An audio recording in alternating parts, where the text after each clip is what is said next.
j'ai tellement progressé sur un truc qui m'a pris des heures, qui aurait été peut-être intéressant à filmer, mais que j'ai pas filmé, donc voilà. Projet qui fonctionne, j'ai pas démarré le truc, hein. Tu connais la machine, Toro Recycler 20778.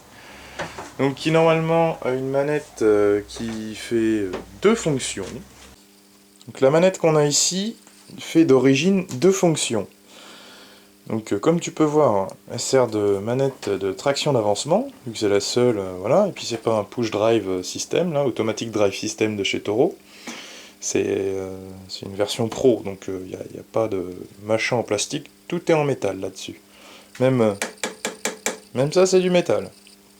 Donc manette de traction d'avancement, avec ici 3 vitesses d'avancement, une position neutre, au cas où tu aies envie de pousser la tondeuse, voilà. La position neutre existe parce que, comme je vous ai dit, de base, cette manette ne sert pas qu'à la traction. Si tu regardes ici, alors, là tu as marqué stop, donc troisième position quand c'est en bas. Quand tu lèves un petit peu, ça ça met on en gros si tu veux, et la traction est désengagée. Si tu appuies à fond, ça engage la traction. Ce qu'ils disent eux, c'est tu mets le starter, tu retournes la clé et tu mets sur la pin après. Hein, procédure de démarrage qui est marquée ici. Un système qui s'appelle K-Leg Track, que j'ai bien modifié. C'est comme si tu refaisais tout le faisceau d'une bagnole quasiment. Hein. Donc j'ai modifié ça avec des pièces d'autoportée, parce que comme je t'ai dit, cette putain de manette là, en gros, si tu l'avais pas pile poil ici, quand tu finissais ta bande de gazon, et que tu avais le malheur de la redescendre un tout petit peu, ça coupait le moteur. Alors le moteur, je peux te dire qu'il a fait de ces coupures d'allumage depuis que je l'ai. Pourtant j'y fais gaffe. Hein. J'ai même mis une ficelle autour. Hein. Mais non. C'est le seul truc qui me plaisait pas. Et j'ai enfin pu le modifier par un truc qui qui a l'air complètement d'origine. Donc j'ai bidouillé tout le faisceau électrique. J'ai bidouillé les contacteurs, les sécurités. Donc c'est plus une tondeuse qui est aux normes. Avant c'était une tondeuse qui était aux normes parce qu'elle possède pas que un coupe-circuit, elle possédait ça. Donc ça s'appelle un frein-moteur. En gros t'as ton câble qui vient là, donc en gros quand t'appuies un peu sur la manette, ça rentrait la petite plaquette de frein que t'as là, par ce système de bidouiller là, et puis là t'as un ressort qui fait le rappel, en gros tu lâches la manette, tu vois ça se met contre le volant moteur, ça le freine. Ici, t'as... Alors ça, c'est très classique, hein. Quasiment toutes les tondeuses ont ça. Hein. Ici, t'as le petit coupe-circuit voilà, qui coupe l'allumage. Et la fonction anti-démarrage est assurée par la petite patte qu'on a là, et le petit contacteur qu'on a ici avec deux cosses. Donc, en gros, pour t'expliquer le schéma d'origine de la batterie, t'as un plus qui va au Neumann. Ça, c'est plutôt simple. T'as le moins qui passe... directement de la batterie à ce bouton et qui ensuite va au démarreur. Donc en gros, si ce bouton-là n'est pas mis, ça peut pas démarrer, tu comprends bien. En gros, si t'appuies pas sur la manette pour mettre on, ça démarre pas. Et si tu tournes pas la clé, bah ça va pas démarrer non plus. Mais t'es obligé d'avoir les deux activés, tu vois, le truc bien chiant. Donc je comprends le démarreur électrique qui a été mis là-dessus parce que bah, ça se coupe tout le temps, donc tu t'imagines à quel point tu utilises le démarreur. À mon avis, à chaque bout de bande, ta tondeuse s'éteint, tu l'as... Enfin, je trouve ça débile. Les coupures d'allumage que ça faisait, c'est pas un système pratique. Mais bon, ils ont dû l'adapter aux normes et tout ça. Vu que c'est une tondeuse qui est entre les deux normes, avant je m'en bats les couillismes, ce que j'ai fait aujourd'hui en adaptation, et maintenant il faut absolument pas se couper un doigt, parce que sinon ils vont porter plainte contre moi. Moi si je me coupe un doigt avec, c'est vraiment que je suis débile et que j'ai tout oublié, c'est-à-dire j'ai oublié de foutre sur off, j'ai oublié de la mettre tortue, je mets toujours tortue, tu vois, il y a un peu moins de chances qu'elle démarre, et surtout je débranche toujours l'antiparasite et je fais en sorte qu'il soit loin de la bougie, tu vois. Donc c'est déjà... hein. Si tu fais pas cette procédure d'enlever l'antiparasite, t'as de fortes chances, même avec ce truc-là, imagine, t'as rempli d'huile, parce que c'est à côté de la jauge, hein. Tu remplis d'huile, c'est plein d'huile. Tu fous ta main en dessous, tu la tournes comme un con, tu vois, un peu trop vite pour démarrer, enfin c'est... Voilà, hein. Lame de tondeuse, ça reste comme une hélice d'avion, hein. Quand c'est relié direct et que t'as pas d'embrayage, c'est très très risqué, hein. Surtout si, bon, c'est pas coupé, quoi. Suffit que ta manette, tu vois, genre sur le sol, elle fait un tout petit peu, juste de quoi pousser un peu ça, et que là, ça fasse contact. Tu vois, en fait, tes doigts reposent sur ça. Donc si ça c'est tordu, si ça c'est en désagrégé, enfin, laisse tomber. Franchement, ça, en soi, j'y fais pas vraiment confiance. À chaque fois, j'enlève l'antiparasite. Enfin, la modif est que j'ai viré ça. Faudrait que j'en remette un. Faudrait que je trouve dans mes pièces là-haut. Bon, ça, j'en ai à chier. Hein, et que je découpe les dents, le frein, toutes les conneries. Et que je garde juste le support que t'as là en bas. Tu vois, je dégage les bords. Enfin, celle-là, je vais pas la bousiller. Je vais en prendre une autre. Hein, parce que généralement, c'est les mêmes. Parce que le petit cache que t'as là, en fait, vient se reposer là-dessus. Alors là, il tient clipsé dans le moteur, comme d'origine, et au lieu d'être clipsé en bas, c'est un riselant qui passe, qui tient ça bien ferme, tu vois, mais au cas où ça se barre un jour, je pense que je vais fabriquer la pièce. Alors, toutes les gaines que tu vois là ont été démontées, le cache-courroie, j'ai enlevé ce câble-là, parce que tu te doutes bien, et Toro, et attends, Toro, ce qu'ils ont fait, c'est que, tu vois ce système-là, il fonctionne avec ça en fait. Donc ça sert de câble frein moteur et ça sert en même temps de câble anti-démarrage coupe-circuit.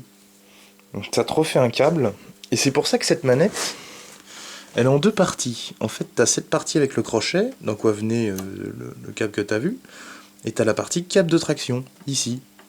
Tu vois, en fait, donc ça c'est la manette en fait de on-off. Là tu vas me dire oui mais t'es tranquille parce que t'as pas de résistance dans le machin.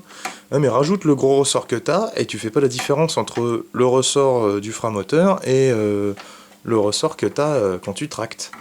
Donc maintenant c'est largement mieux, tu vois, elle va limite trop bas. À la limite que je lui mette une petite cale là, enfin ça c'est pas grave, ça je la laisse comme ça. Là tu peux voir une partie des modifs. Tout ça, ça a été bricolé, hein. Là j'ai un multimètre, j'ai des cosses du Toro. Alors le Toro, mais je l'ai flingué. Le G150, là, l'espèce d'autoportée de merde rouge là que j'avais essayé de retaper, mais c'est une grosse merde. Le moteur est parti sur le John Deere. Arrêtez de me demander des vidéos du John Deere, il est plus là. Il est vendu. J'ai toujours le bicylindre. Alors, ce qui était bien sur le John Deere, c'était le bicylindre. Donc le bicylindre, je l'ai encore, vu que il a eu des problèmes catastrophiques. Donc, on verra ça un jour. Hein. Je vous laisse une intrigue très longue parce que quand je dis on verra ça un jour, ça peut être dans 6 ans et demi comme après-demain. Et pas après-demain, ça c'est sûr. Là, ces prochains temps, j'ai trop de trucs. J'ai pu finir un projet, c'est pour ça que je prends la caméra. Et on va pouvoir faire une vidéo avec 2-3 petits trucs comme les tests de la chinoiserie et tout ça que je vais combiner dans cette vidéo. Mais en premier lieu, la Toro. Donc, démontage de la bougie. Il faudrait que je... Elle fonctionne, mais... Attends, elle est restée coincée. Ah, voilà. Elle fonctionne, elle est extrêmement noire. Donc le carbu, de toute façon, il faudrait que je le démonte, que je le nettoie. Et j'ai la vis de richesse qui a l'air d'être pétée. Enfin...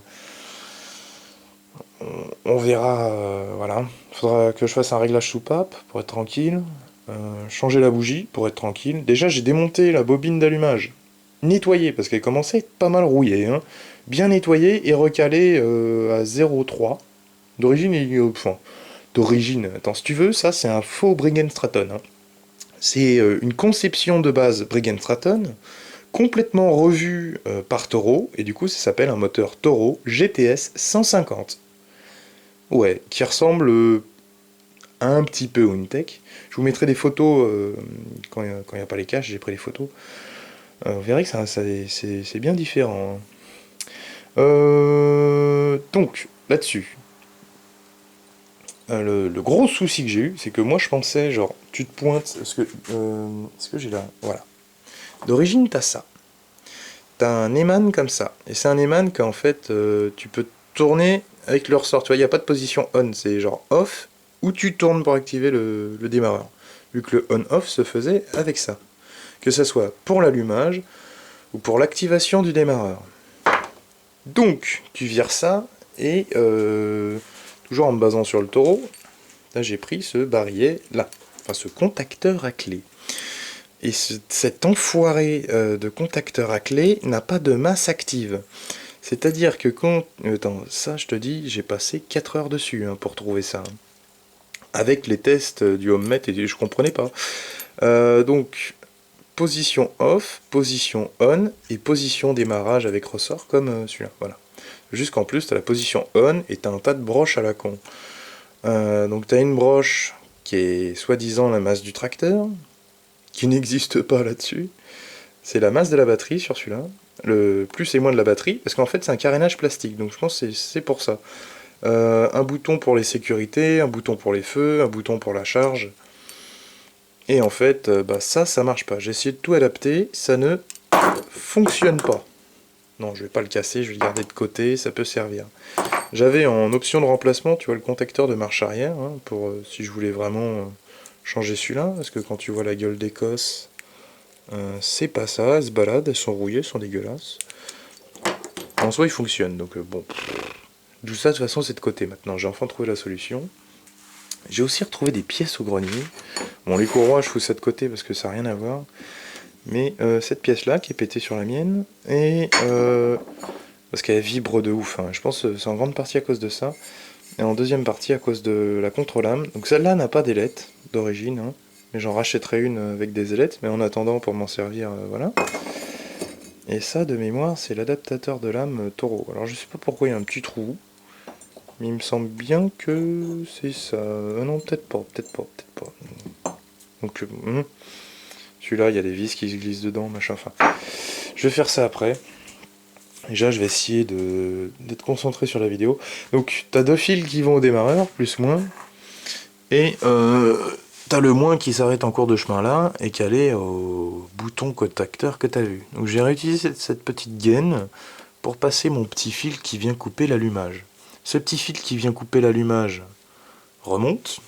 Donc, avec le moins du démarreur, si tu veux, il remonte là. J'ai repassé ça un peu plus propre, tu vois. Tout en virant le cap de l'autre. Et là-dessous, attends, j'ai revissé ça pour faire la beauté, mais... Alors Mika, lui, avait peur d'une masse qui se ferait pas au niveau du moteur. Sauf que avec mes tests avec l'autre barillet, un seul fil, ça suffit, parce que tout le châssis fait masse. Et oui, l'aluminium conduit l'électricité. Dans les lignes haute tension, ils se sont pas amusés à foutre du cuivre, hein, donc... Hop. Je plie ça en avant. D'ailleurs, il faudrait que j'enlève un peu de mou, tu vois. Ne tire pas trop sur mes petits fils. Espèce de guidon de tes morts. Voilà, ça passe un peu mieux. J'avais peur pour les câbles. Alors, à ce niveau-là, du coup, en fait, tu te retrouves avec 2 fils en plus.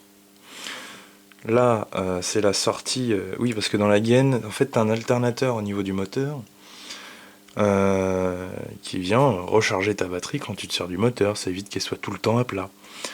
Sauf quand elle est morte et qu'elle n'a pas servi depuis 20 ans, elle est morte. Mais donc là-dedans, tu as un petit fusible. Donc ça, c'est le fil qui remonte de l'alternateur, qui vient dans le plus et qui vient charger cette merde. Le moins, lui, va toujours au démarreur. Ici, tu as le fil de coupure d'allumage que tu as vu en bas, le petit fil bleu qui va à la bobine. Vu que je l'ai pas... Normalement, ça va de la bobine au frein moteur. Là, ça va de la bobine à cette partie du contacteur. Et ce fil-là, en fait, c'est l'autre masse qui a besoin d'une masse châssis, donc qui vient là. Et vu que tout est en métal sur la tondeuse, bah ça fait masse avec le châssis, ça marche très bien. Donc, pourquoi avoir changé de contacteur à clé? C'est que celui-là a une masse active. Quand tu es sur off, il y a quand même 2 contacts qui s'enclenchent, donc la masse châssis et la masse allumage. Ce qui manquait sur l'autre et qui m'a fait perdre toute ma soirée hier. Et puis après, bah, tu réadaptes. Hein. Moi, j'ai viré la cosse Toro, parce que du coup, elle marchait plus sur l'autre barillet, vu que là, c'est pas dans le même sens, et le plus batterie était là, et le moins ici, et tout le monde est content, ça fonctionne. Donc, juste bricoler un fil là, et un fil là. Tu vois, de base, mon idée, c'était très simple. Mais c'est devenu très compliqué.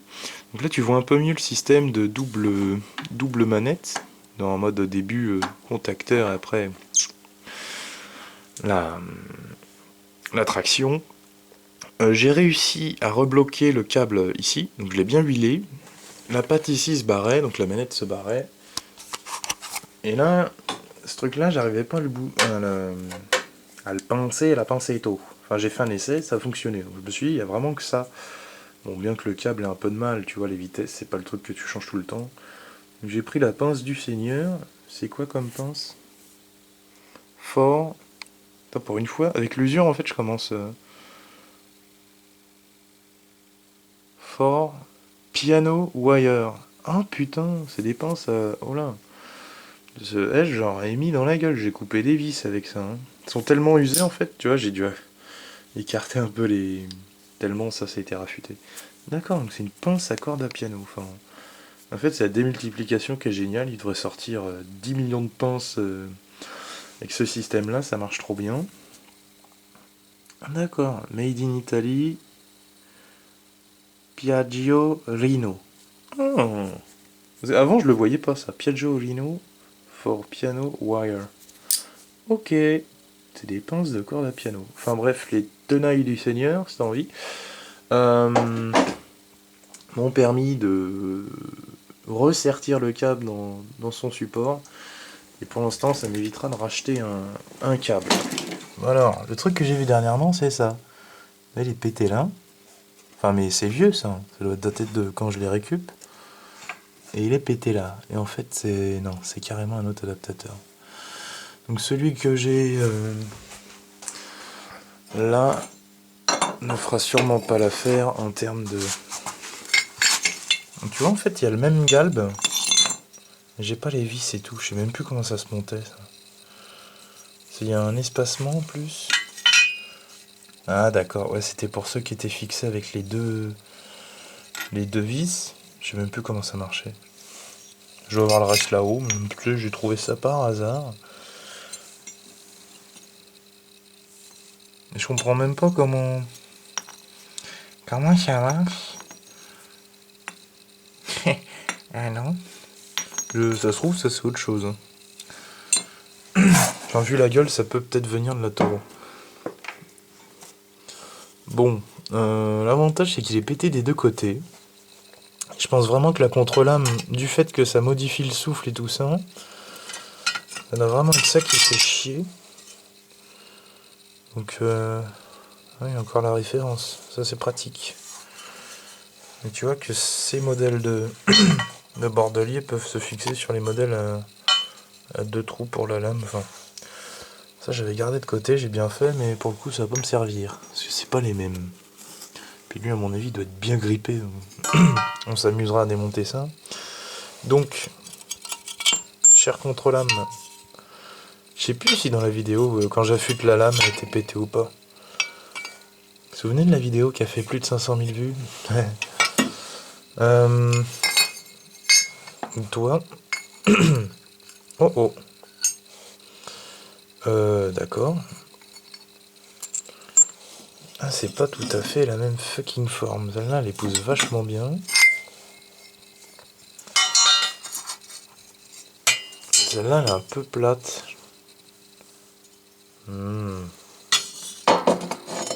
Si tu te souviens de la Max 6 Plus, j'ai eu des sacrés soucis à cause de ça.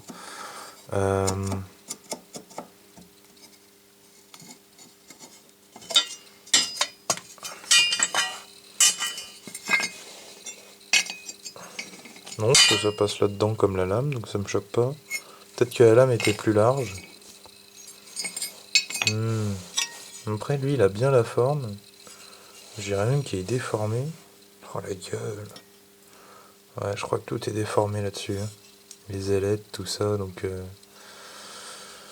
Ça fera du bien que je la change. Je vais quand même foutre ça en attendant. Peut-être pas la marteler, mais... Elle a moins de forme que l'autre. L'autre est vachement bombée en fait, quand tu regardes. Bon, ça va le faire. Ça va le faire. Bon, faut que je reperce au milieu pour passer la vis, qui est un peu plus grosse. Ça ira bien en attendant. Quand même m'empresser de commander la batterie, puis support de lame et contre-lame. Et je me souviens pourquoi il y a un aussi gros trou dans l'autre, c'est que il y avait un embrayage à courroie. Ça doit pas être ce support pour ce truc là. Mais bah voilà, une petite update sur la Toro qui a été bien modifiée et qui devrait bien marcher une fois que je foutrai une batterie neuve. Parce que celle-là, elle est vraiment au bout de sa vie. Son genre de batterie, hein, c'est pas fait pour d'une part durer et d'autre part pour tenir le coup. Donc on la changera. Et puis faudra faire attention à bien la charger et tout ça. Je sais plus si j'ai le chargeur pour cette tondeuse. Donc je verrai. Est-ce que j'ai le chargeur de la Honda? J'ai peut-être pas le chargeur de celle-là, je sais plus.